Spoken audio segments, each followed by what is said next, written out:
ఓం శ్రీ మాత్రే నమః. ఓం శ్రీ గురుభ్యో నమః. అందరికీ నమస్కారం. భారతీయ హిందూ సాంప్రదాయానికి స్వాగతం. నా పేరు తాడీశ్వరి. పిల్లలు లేని వాళ్ళు పిల్లలు కావాలని గుళ్ళు గోపురాలు హాస్పిటల్స్ చుట్టూ తిరుగుతూ ఉంటే, కొంతమంది యువత మాత్రం మాకు పిల్లలు వద్దు, మేము పిల్లలను కనే కన్నా మేము ఒక కుక్కని పెంచుకుంటాం అని ఇటువంటి పిచ్చి పిచ్చి సమాధానాలని చెప్తున్నారనమాట. దీనికి ప్రత్యేకంగా ఒక పేరు కూడా పెట్టారు, డింక్ కపుల్స్ అంట. డింక్ కపుల్స్ అంటే డ్యూయల్ ఇన్కమ్ నో కిడ్స్. అంటే భార్యాభర్త ఇద్దరూ సంపాదిస్తారు కానీ పిల్లలు మాత్రం వద్దు. ఇది డింక్ కపుల్స్ అర్థం అన్నమాట. భార్యాభర్త ఇద్దరూ సంపాదిస్తారు, చిట్ట చివరికి వాళ్ళు కూడా వెళ్ళిపోవాల్సిందే కదా, వాళ్ళేం శాశ్వతంగా ఉండిపోరు కదా. మరి ఈ సంపాదించిందంతా ఎవరికి పెడతారండి? ఇంతలా కోట్ల సంపాదిస్తారు, చక్కగా రాయల్ లైఫ్ని లగ్జరీ లైఫ్ని ఎంజాయ్ చేస్తారు. కానీ ఇంత కష్టపడి సంపాదించింది వీళ్ళెవరి కోసమండి? ఒక కుక్క పిల్ల కోసమా? కుక్క పిల్ల కోసం ఇంతలా వీళ్ళు రాత్రి పగలు కష్టపడి పాకులాడతారా? ఇది అసలు జీవితమేనా అండి? సరే, ఇక విషయానికి వస్తే ఈ డింక్ కపుల్స్ మాకు పిల్లలు వద్దు అని ఎందుకు చెప్తున్నారంటే, పిల్లలుంటే వాళ్ళు ఎంజాయ్ చేయడానికి కుదరదంట, అదొక కారణం. నెక్స్ట్, పిల్లలు కడుపులో ఉన్న దగ్గర నుంచి కూడా వాళ్ళని పెంచి పెద్ద చేయడానికి కావాల్సినటువంటి ఖర్చు ఒక 2-3 కోట్లు అనుకోండి. ఎల్కేజీ ఫీజే ₹1,00,000 కడతారు అటువంటి వాళ్ళు. అలాంటిది వాళ్ళే ఒక లగ్జరీ లైఫ్కి అలవాటు పడిపోతే పిల్లలకు కూడా అటువంటి లగ్జరీ లైఫ్ అలవాటు చేయడానికి 2-3 కోట్లన్నా సరే వాళ్ళకి ఖర్చు అవుతుంది. ఇదొక కారణం.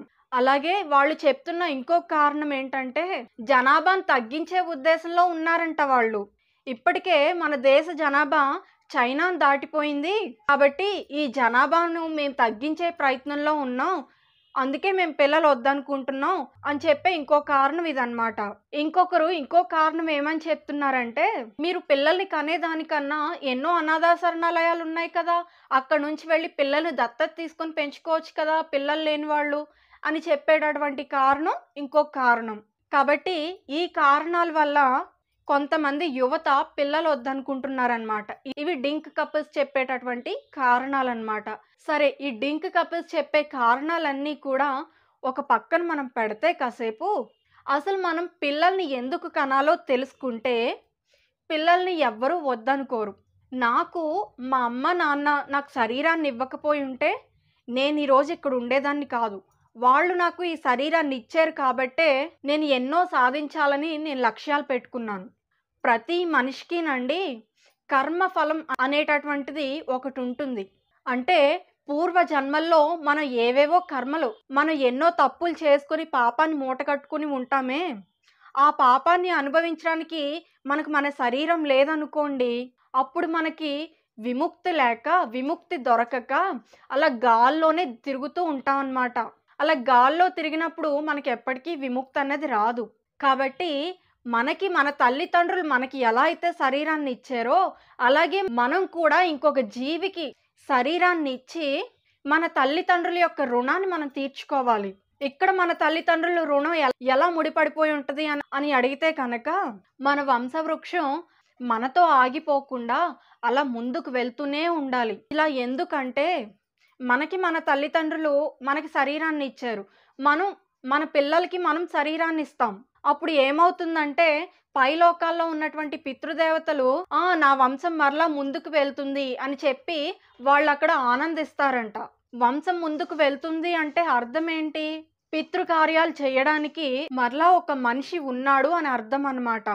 అలాగే మనం ఇప్పుడు కనుక పిల్లల్ని కనలేదనుకోండి, ఇప్పుడు బాగానే ఉంటుంది, కానీ కొన్నాళ్ళు పోయేసరికి అందరూ వృద్ధులే ఉంటారు తప్ప యువత సంఖ్య చాలా తక్కువైపోయి కష్టపడేవాళ్ళు తక్కువైపోతారు.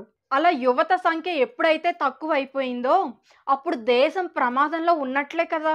ఇది నిజంగా కూడా ఒక దేశం విషయంలో నిజంగా జరిగింది ఈ సంఘటన.